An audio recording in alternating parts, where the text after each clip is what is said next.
দুই টেস্টের 4 ইনিংসে ৬৮ রান। অ্যান্টিগায় বাংলাদেশের বিপক্ষে প্রথম টেস্ট এই পরিসংখ্যান নিয়েই খেলতে নেমেছিলেন Justin Greaves. West Indian allrounder সেই রান ছাড়িয়ে গেলেন এক ইনিংসেই। এখানেই শেষ না, কেমার রোচকে নিয়ে ১৪০ রানের পার্টনারশিপ গড়লেন। বাংলাদেশের বিপক্ষে টেস্টে অষ্টম উইকেটে এটি সর্বোচ্চ জুটি। গ্রিভস রোচ ভেঙেছেন জিম্বাবুয়ের ট্রাভিস ফ্রেন্ট ও হিট স্ট্রিকের রেকর্ড।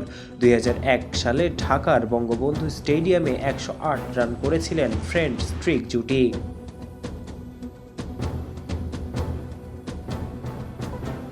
বাংলাদেশের বিপক্ষে টেইল এন্ডার ব্যাটাররা ভালো ব্যাটিং করে ফেলেন প্রায়শই।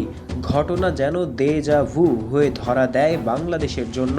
কোনো এক অজানা কারণে বিভিন্ন ফরম্যাট জুড়ে একই ঘটনার অবতারণা হয়ে চলে বারবার।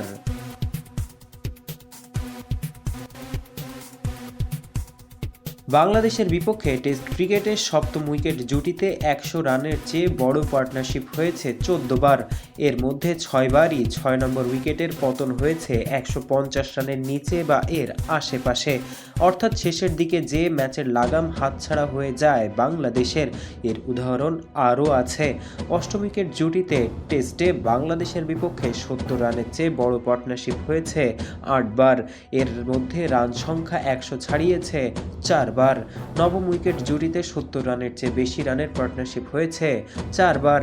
এমনকি দশম উইকেট জুটিতে বাংলাদেশের বিপক্ষে ১০০ রানের চেয়ে বেশি পার্টনারশিপ হয়েছে ২ বার। তার মানে হচ্ছে টেইল এন্ডার ব্যাটাররা হরহামেশাই বাংলাদেশের বিপক্ষে ভালো করে বসেন।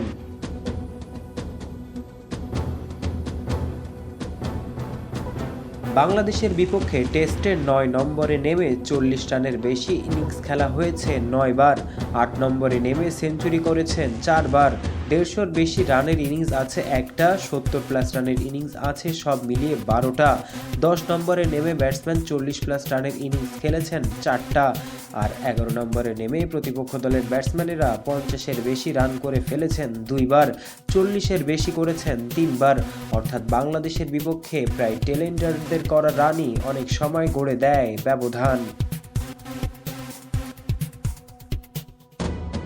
প্রতিপক্ষ দলের টেল এন্ডাররা অবশ্যই চেষ্টা করবেন রান করার, তারা অবশ্যই ভালো খেলেই রানটা করবেন। তবে কোথাও যেন বাংলাদেশের বোলাররা কঠিন প্রশ্নের দারুণ উত্তর দিয়ে অপেক্ষাকৃত সহজ প্রশ্নে যেয়ে আটকে যায়।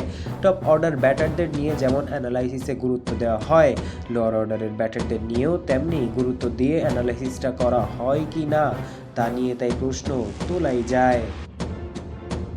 পারভেজ ইমাম, অন ফিল্ড।